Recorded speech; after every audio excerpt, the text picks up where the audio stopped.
Hello good morning दोस्तों, मैं जयस राजपूत आप लोग का अफेयर्स फॉर नौकरी में स्वागत करता हूं। हमेशा की तरह मैं आप लोगों के सामने फिर आज हाजिर हूँ। वह क्या चीज़ लेके तो 9 तारीख का करेंट अफेयर्स यानी कि 9 अक्टूबर 2020 का करेंट अफेयर्स लेके। तो फर्स्ट ऑफ ऑल हम लोग बात करेंगे कि 9 तारीखों का क्या कोई दिवस मनाया जाता है। तो ऑफकोर्स मनाया जाता है 9 को, यहाँ मैं लिख देता हूँ ओसीटी विश्व डाक दिवस मनाया जाता है। ठीक है, थोड़ा सा आप लोग कल वाला वीडियो देखे होइएगा तो उसमें भी देख लीजिएगा, फिर मैं याद दिला देता हूँ। भारतीय वायु सेना दिवस मनाया जाता है जिसकी स्थापना 1932 में हुई थी। ठीक है, 7 को दो ही हम लोग बात करेंगे, फिर कल के न्यूज में हम लोग क्या करेंगे 10 तारीख की बात करेंगे। तो याद रखिएगा कि भारतीय वायुसेना 8 को और विश्व डाक दिवस 9। इसके बाद हम लोग बात करेंगे कि कल भी वर्तमान में खाद्य एवं सुरक्षा मंत्री जो थे, यानी करने का मतलब कि पीडीएस या सार्वजनिक वितरण प्रणाली कहिए, जो हाजीपुर बिहार से लोकसभा सांसद थे पहले, अब की राज्यसभा थे, तो उनका यानी कि रामविलास पासवान जी का निधन हो गया है। तो फर्स्ट ऑफ ऑल एक क्वेश्चन पूछा जा सकता है कि हाल ही में रामविलास पासवान जी का निधन हुआ है। मैं इसको लिखूंगा नहीं, पहले आप लोग समझ लीजिएगा। रामविलास पासवान जी का निधन हुआ है, वह कैबिनेट में कौन से मंत्री थे? ठीक है, तो सार्वजनिक जन वितरण प्रणाली और उपभोक्ता खाद्य एवं उपभोक्ता मंत्रालय। ठीक है, तो इसके वो मंत्री थे और बिहार से राज्यसभा के सांसद थे। उनकी एलजेपी पार्टी है, यानी लोक जनशक्ति पार्टी, जिसको अब चिराग पासवान क्या कर रहे हैं, लीड कर रहे हैं। तो हमको ये नहीं करना है कि हाँ एलजेपी के अध्यक्ष कौन है, इससे हमको भी नहीं मतलब है। बस हमको याद रखना है कि हाल ही में रामविलास पासवान की निधन हो गया है, वो कौन से मंत्री थे और उनका संसदीय क्षेत्र क्या था। एक और चीज़ थी उनमें, वो मौसम विज्ञानी थे, यानी कि जिस पार्टी की सरकार बनने वाली होती थी उस पार्टी में क्या होते थे, वो मूव कर जाते थे। ठीक है, तो चलिए हम लोग बात करते हैं आगे करंट अफेयर्स की, जो हमारे एग्जाम्स के लिए इम्पोर्टेंट है। तो अगर चैनल पे आप नए देख रहे हैं तो सब्सक्राइब नहीं किए हैं तो सब्सक्राइब कर दीजिएगा और अपने दोस्तों में शेयर कर दीजिएगा। ठीक है, आजकल ऑनलाइन का ज़माना बहुत हो गया है, तो ऑनलाइन स्टार्टअप करने के लिए, यानी कि ऑनलाइन बिजनेस करने के लिए, ऑनलाइन ट्रेडिंग करने के लिए भारत सरकार ने एक ऐप शुरू किया है, एक पोर्टल शुरू किया है। तो आज हम लोग बात करेंगे वहीं से, online startup platform, online startup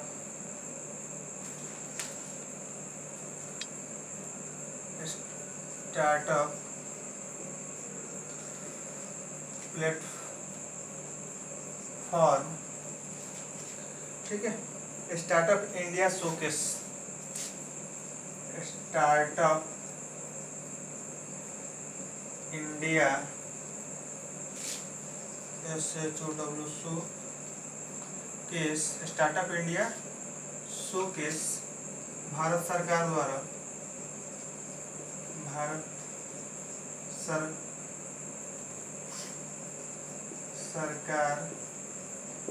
द्वारा शुरू किया गया। ठीक है, तो आपको याद रखना है कि ऑनलाइन स्टार्टअप प्लेटफॉर्म, यानी कहने का मतलब कि ऑनलाइन भी आप स्टार्टअप लगा सकते हैं, जैसे फ्लिपकार्ट वगैरह है, अमेजन वगैरह है, ये भी तो शुरू में स्टार्टअप ही होगा, एक छोटी सी कंपनी होगी। ठीक है, तो इसके लिए क्या किया गया है, नया पोर्टल लॉन्च किया गया जिसका नाम है स्टार्टअप इंडिया शोकेस शुरू किया गया। किसके द्वारा? भारत सरकार द्वारा। तो यह जो है वाणिज्य और कॉमर्स मंत्रालय द्वारा नियंत्रित होता है। तो कौन है? सुरेश प्रभु है। ठीक है, नहीं सॉरी, पीयूष गोयल है, commerce and industry minister. Commerce and industry minister कौन है? तो आप लोग को याद रखना है पीयूष गोयल। ठीक है, चलिए बात करते हैं आगे हम लोग। और यह जो है इसके माध्यम से एक होगा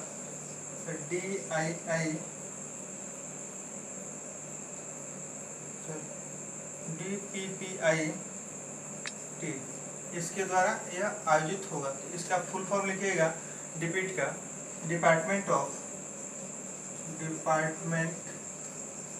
डिपार्टमेंट ऑफ, ठीक है, department of promotion of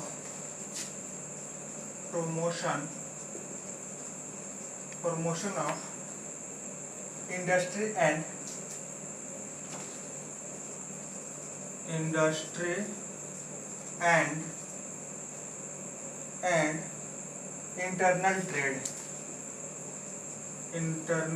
internal trade, ठीक है, इसके एक क्या थे, इसी के तहत किया जाएगा। कहने का मतलब कि department of promotion of industry and internal trade, यानी कहने का मतलब कि जो भी इंटरनल ट्रेड है या इंटरनल इंडस्ट्री यानी कि भारत के अधीन है, अंदर में है, उसको क्या करना है, इस संस्था का मेन मोटो क्या है कि इसका प्रमोशन करना है, इसको बढ़ाना है, ठीक है। तो चलिए हम लोग बात करते हैं, ये क्वेश्चन बनेगा ही बनेगा आपके एग्जाम में, किस नाम से बनेगा कि ऑनलाइन स्टार्टअप प्लेटफॉर्म कौन सा लॉन्च किया गया है, तो स्टार्टअप इंडिया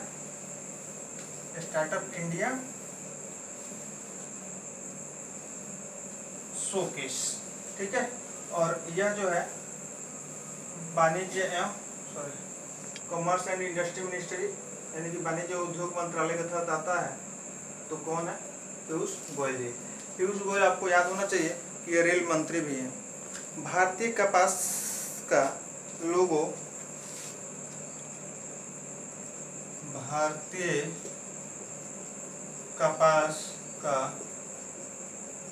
लोगो यानी कि LOGO जारी किया गया, ठीक है। भारतीय कपास का लोगो जारी किया गया और किसके द्वारा किया गया, तो आप लोग को याद रखना है, स्मृति ईरानी द्वारा किया गया। अब बात करते हैं कि यह जो है भारतीय कपास ऑर्गेनाइजेशन जो है, इसकी स्थापना हुई थी आपको 1978 में, बट ये नहीं पूछा जाता है, बैंक एग्जाम में नहीं पूछा जाता है, तो बस याद रखना है कि भारतीय कपास का लोगो जारी किया गया और किनके द्वारा जारी किया गया, तो स्मृति ईरानी के द्वारा जारी किया गया। स्मृति ईरानी क्या है, महिला बाल विकास मंत्री के साथ साथ कपड़ा विकास मंत्री भी हैं, ठीक है। महिला और कपड़ा मंत्रालय किनके पास है, स्मृति ईरानी के पास। ये कहाँ से चुन के आती हैं, इनका संसदीय क्षेत्र कहाँ है, राहुल गांधी की विपक्ष में ये लड़ी हुई थी, कहाँ से, अमेठी से, अमेठी यूपी से। चलिए आगे बात करते हैं, TSI KRON hypersonic missile, hypersonic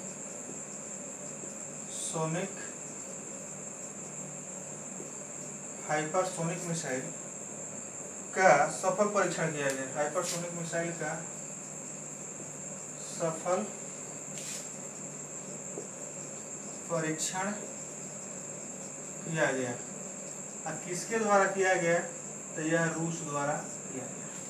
तो यहाँ से क्वेश्चन बनेगा, हाल ही में रूस द्वारा कौन सा हाइपरसोनिक मिसाइल का सफल परीक्षण किया गया, तो आपको याद रखना है टिसरकॉन, ठीक है, टिसरकॉन, TSIRKON, ठीक है। दूसरा क्वेश्चन बनेगा कि टिसरकॉन हाइपरसोनिक मिसाइल का सफल परीक्षण किसके द्वारा किया गया, तो रूस द्वारा किया गया। रूस की राजधानी क्या है, मॉस्को, और करेंसी यहाँ पे चलती है रूबल। यहाँ के प्रेसिडेंट कौन है, व्लादिमीर पुतिन, ठीक है। चलिए आगे हम लोग बात करते हैं, अभी ये क्वेश्चन और लिखा जा सकता है इसमें। डिजिटल सेवा हेतु गुजरात सरकार ने डिजिटल सेवा हेतु गुजरात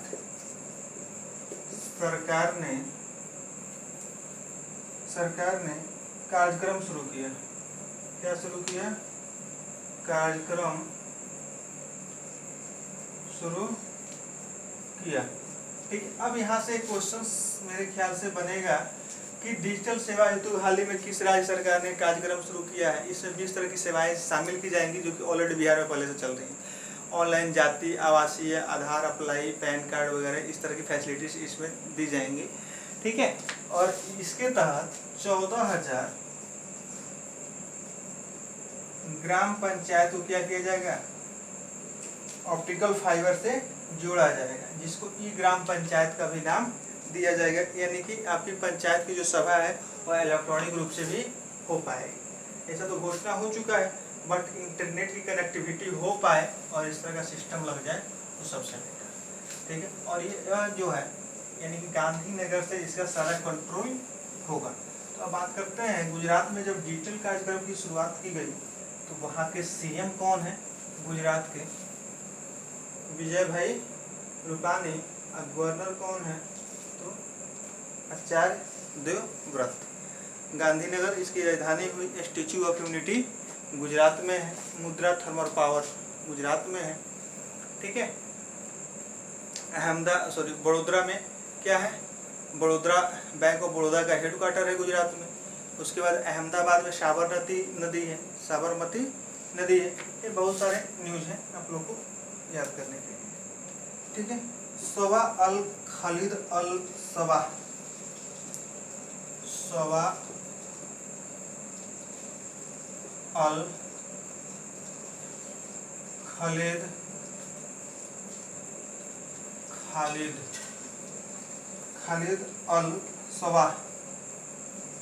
अल सबाह ने कुवैत के पीएम पद से इस्तीफा दिया है, ठीक है। तो बस याद रखना है कि कुवैत के पीएम पद से किसने इस्तीफा दिया है, तो इनका नाम आपको याद रखना है सवा अल खालिद अल सबाह, ठीक है। ये नाम बहुत ही थोड़ा सा लंबा है। तो इन्होंने क्या किया है, कुवैत के पीएम पद से यानी कुवैत के प्रधानमंत्री पद से क्या दिया है, इस्तीफा दिया है। बात करते हैं कुवैत की राजधानी का है तो कुवैत सिटी, और यहाँ करेंसी क्या चलती है, तो यहाँ करेंसी चलती है दिनार। चलिए हम बात करेंगे आगे को ब्रांडेड फॉरेक्स कार्ड, बहुत इंपॉर्टेंट क्वेश्चन है बाबू। को ब्रांडेड फॉरेक्स कार्ड के लिए एक्सिस बैंक ने क्या किया है, तो विस्तारा के साथ समझौता किया है, ठीक है। बस यहाँ याद रखिएगा को ब्रांडेड फॉरेक्स कार्ड, यानी कहने का मतलब कि डेबिट कार्ड क्रेडिट कार्ड जो होगा, यानी कि फॉरेन में भी क्या हो, एलिजिबल हो। जैसे कि आप लोग का एटीएम कार्ड जो होगा उस पर लिखा होगा ओनली फॉर इंडिया, ठीक है, या नेशनल परमिट, कुछ इस तरह से लिखा हो। यानी कि आपका जो कार्ड है वो भारत में ही एलिजिबल है, भारत के बाहर एलिजिबल नहीं होगा, यानी कि काम नहीं करेगा। तो यह क्या किया गया है, को ब्रांडेड फॉरेक्स कार्ड के लिए एक्सिस बैंक ने क्या किया है कि विस्तारा एयरलाइंस के साथ समझौता किया है, ठीक है। विस्तारा एयरलाइंस के साथ समझौता किया है, और इस तरह का समझौता करने वाला पहला बैंक और पहला एयरलाइंस कंपनी है, ठीक है। तो यहाँ से क्वेश्चन बनेगा कि किस बैंक ने को ब्रांडेड फॉरेक्स कार्ड के लिए विस्तारा के साथ समझौता किया, तो एक्सिस बैंक ने। दूसरा क्वेश्चन होगा कि एक्सिस बैंक ने को ब्रांडेड फॉरेक्स कार्ड के लिए किसके साथ समझौता किया है, तो विस्तारा के साथ। नेक्स्ट क्वेश्चन बनेगा कि विस्तारा इंडिया का मुख्यालय कहाँ है, तो गुरुग्राम हरियाणा में। दूसरा क्वेश्चन बनेगा कि एक्सिस बैंक का हेडक्वार्टर कहाँ है, मुंबई में। बढ़ती का नाम जिंदगी इसका क्या है, टैगलाइन है, ठीक है। आप लोग कमेंट करके बताइएगा कि एक्सिस बैंक के एमडी और सीईओ या अध्यक्ष कौन है, ठीक है। अगर दोनों याद हो तो दोनों बताइएगा, या नाम लिख के साथ में लिखिएगा कि एमडी एंड सीईओ है या उसके चेयरमैन है। हम लोग बात करते हैं post payment bank, Indian post payment bank, ठीक है, कि एमडी और सीईओ कौन बने हैं, एमडी और सीईओ कौन बने हैं, तो आपको याद रखना है इनका नाम है जे वेंकट रमू, जे वेंकट रमू, ठीक है। जे वेंकट रमू इसके क्या है, इसको इंडियन पोस्ट पेमेंट बैंक को अब स्मॉल बैंक का भी स्मॉल बैंक का दर्जा मिल चुका है। अब बात करते हैं कि इंडियन पोस्ट पेमेंट बैंक है, तो एक बच्चा याद कर लेगा कि इंडियन पोस्ट पेमेंट बैंक के एमडी और सीईओ कौन है, तो जे वेंकट रमन। दूसरा बच्चा याद करेगा कि यह जो है भारत सरकार की पूर्णतः क्या है, सरकारी संस्था है, यह पोस्ट ऑफिस द्वारा ऑपरेट किया जाता है। दूसरा क्वेश्चन बनेगा कि इंडियन पोस्ट पेमेंट बैंक जिसको IPPB कहा जाता है, इसका मुख्यालय कहाँ है, तो इसका मुख्यालय नई दिल्ली में है। ठीक है, उसके बाद बात करते हैं, इसकी स्थापना 2018 में हुई थी और यह RBI के द्वारा बैंकिंग रेगुलेशन एक्ट 1949 के सेक्शन 22 के तहत इसको मान्यता दी गई। कितने साल के लिए, तो 1.5 साल के लिए गई या 18 महीने के लिए गई। अगर 18 महीने में इसके द्वारा अगर RBI के गाइडलाइंस को फॉलो नहीं किया जाता है तो इसकी लाइसेंस को क्या किया जाएगा, रद्द कर दिया जाएगा। अब बात आती है कि पेमेंट बैंक जो पोस्ट ऑफिस का है वो कितना तक का डिपॉजिट एक्सेप्ट कर सकता है। तो हम बहुत बार वीडियो में बताए हुए हैं कि कोई भी पोस्ट पेमेंट बैंक हो, कोई भी पेमेंट बैंक हो या कोई भी स्मॉल बैंक हो, मैक्सिमम 1 लाख तक का ही क्या करते हैं, आपका जमा स्वीकार करते हैं। अकाउंट में आपके 1 लाख से ज़्यादा नहीं होना चाहिए। बट बात आती है कि अगर मेरा पोस्ट ऑफिस में अकाउंट है, अगर 1 लाख से ज़्यादा मेरे पास पैसा है, रुपया है, तो मैं उसको अगर उसमें जमा करूँगा तो क्या जमा होगा या नहीं। अगर पोस्ट ऑफिस का पेमेंट बैंक में है, यानी कि इंडियन पोस्ट पेमेंट बैंक में है, तो वो आपका अकाउंट जो है पोस्ट ऑफिस के अकाउंट में ट्रांसफ़र कर दिया जाएगा।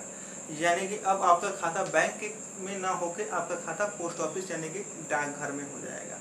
दूसरी बात आएगी, अगर अदर बैंक की हम बात करें, जैसे इक्विटास स्मॉल बैंक है, जन स्मॉल फाइनेंस बैंक है, या आइडिया वाला जो कैंसिल हो गया, एयरटेल पेमेंट बैंक है, अगर इस सब के खातों में यानी कि इस सब बैंकों में अगर खाते में आप 1 लाख से ज़्यादा अगर जमा करना चाहते हैं तब क्या होगा। ये क्वेश्चन आपके एग्जाम के साथ साथ इंटरव्यू में बनेंगे। तो ये बैंक क्या करेंगे, बिजनेस कॉरेस्पॉन्डेंट का काम करेंगे, यानी कि बैंकिंग कॉरेस्पॉन्डेंट का काम करेंगे या बिजनेस कॉरेस्पॉन्डेंट का काम करेंगे, और अपने साथ बड़े बैंकों में क्या करेंगे, आपका अकाउंट ट्रांसफ़र करा देंगे, जिससे क्या होगा, इनको भी कमीशन मिलेगा और आपका भी काम होते रहेगा। ठीक है, इनकी शुरुआत करने के लिए आपको 100 करोड़ रुपए होने चाहिए और साथ ही साथ आपको बैंकिंग क्षेत्र का, अर्थशास्त्र क्षेत्र का 10 साल का अनुभव होना चाहिए। ठीक है, ये RBI द्वारा दिया गया। एक क्वेश्चन मैं आप लोग के लिए छोड़ रहा हूँ कि 2 क्वेश्चन छोड़ूंगा और इसका आंसर मैं कल बताऊंगा। ठीक है, वो पेमेंट बैंक और स्मॉल बैंक, ठीक है, दोनों किस कमिटी के रिकमेंडेशन पे बने। ठीक है, पोस्ट पेमेंट बैंक और स्मॉल बैंक किन कमेटी के रिकमेंडेशन पे यानी कि सिफारिश पे बनी, तो इसको आप लोग जवाब दीजिएगा। हम लोग चलते हैं आगे। अब बात करते हैं, थोड़ा सा मैं इसको मिटा दूं तो फिर हम लोग बात करेंगे, क्योंकि बहुत ही इंटरेस्टेड न्यूज आज हमने कलेक्ट करने की कोशिश की है आप लोग के लिए। आप लोग अपने दोस्तों में शेयर भी कीजिए, क्योंकि आप लोग की इतना मेहनत किया जा रहा है तो थोड़ा सा तो शेयर बनता है भाई। मैं दूसरे टीचर्स की तरह नहीं कहूँगा कि ठोकिए लाइक, ठोकिए कमेंट, ठीक है, और कीजिए शेयर। अपना सिस्टम मत तोड़िए, बस प्यार से देखिए और बातों को समझिए। चलिए अब बात करते हैं, बहुत ही इम्पोर्टेंट न्यूज है बाबू। RBI के नए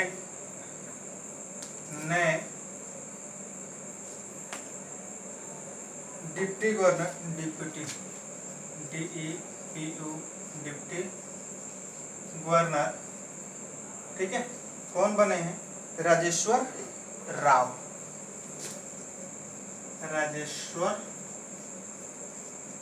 बने हैं। ठीक है, आप लोग को याद रखना है ये अभी 4थे नंबर के गवर्नर है, सॉरी डिप्टी गवर्नर। अब बात करते हैं कि वो 3 आदमी कौन कौन हैं जो पहले से इसमें है। तो यहाँ मैं लिख देता हूँ MK जैन, दूसरे हैं MD पात्रा और तीसरे हैं कौन, BP कानूनगो। BP मैं इंग्लिश में लिख रहा हूँ तो इंग्लिश में लिख देता हूँ, कानूनगो। और देखिए बातों को मेरे समझिएगा, कि आरबीआई की जो बोर्ड ऑफ डायरेक्टरी होता है उसमें एक गवर्नर के साथ साथ उनके सहयोगी के रूप में 4 डिप्टी गवर्नर होते हैं, यानी कि 4 उपराज्यपाल होते हैं। ठीक है, तो इनका जो कार्यकाल होता है 3 साल का होता है और 2 साल तक इनको एक्सटेंड किया जा सकता है या दोबारा भी इन्हें अपॉइंट किए जा सकते हैं। ठीक है, बट कभी कभी देखा जाता है कि इसमें से कोई डिप्टी गवर्नर या गवर्नर क्या करते हैं, स्वेच्छा से रिजाइन दे देते हैं, जैसे उर्जित पटेल ने दिया। ठीक है, उसी तरह से बहुत लोग भी देते हैं, तो ऐसा नहीं है। तो अब बात करते हैं कि उन चारों गवर्नर के नाम आपसे पूछा जाएगा, तो क्या नाम है। एक आदमी है राजेश्वर राव, दूसरे हैं MK जैन, तीसरे हैं MD पात्रा और चौथे कौन है, BP कानूनगो। ये चारों आदमी का नाम आपको याद रखना होगा। ठीक है, अब गवर्नर कौन है बाबू, ये तो डिप्टी गवर्नर की बात हो गई, तो वो है आपको शक्तिकांत दास। ठीक है, शक्तिकांत दास उसके क्या है, गवर्नर है। दूसरी हम बात करते हैं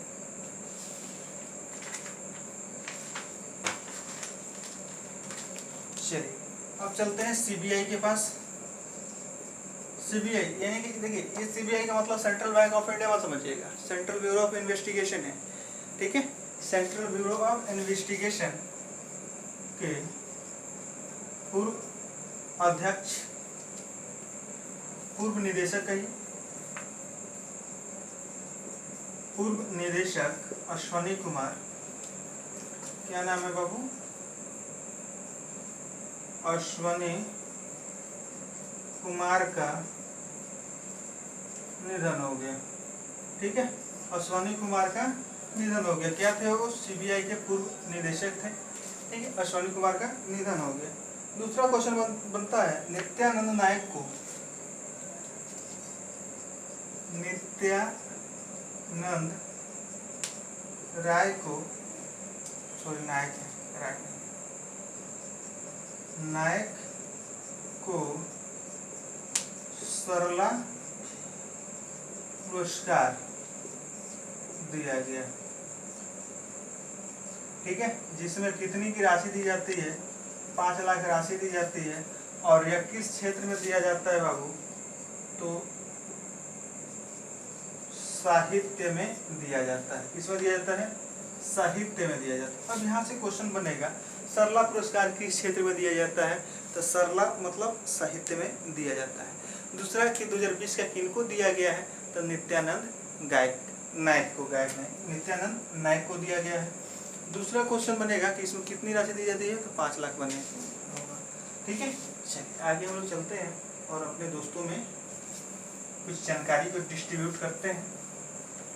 कहा जाता है कि जानकारी और प्यार बांटने से बढ़ता है, कम नहीं होता है। ठीक है, चलिए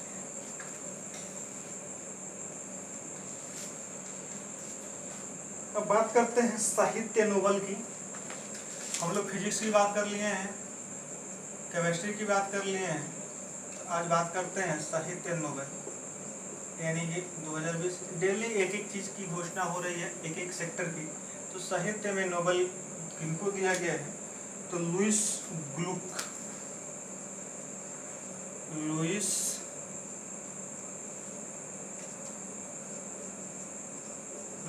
ग्लुक को दिया गया है। क्या चीज़, तो शांति का साहित्य का नोबेल।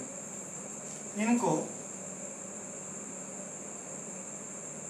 1993 में पुलित्जर पुरस्कार भी मिला था और 2014 में राष्ट्रीय पुरस्कार भी मिला था इनको। 2014 में राष्ट्रीय पुरस्कार भी मिला था इनको। तो वो इम्पोर्टेंट नहीं है, बट इतना पूछा जा सकता है कि 2020 का साहित्य में नोबेल किनको दिया गया है, तो लुइस ग्लुक को। यह कहाँ के हैं, तो ये बाबू आपको याद रखना है, ये USA के क्या है, साहित्यकार हैं, रचनाकार हैं। अब बात करते हैं SBI पोर्टल और PM स्वनिधि। SBI पोर्टल और पीएम स्वनिधि, एसबीआई पोर्टल और पीएम स्वनिधि के बीच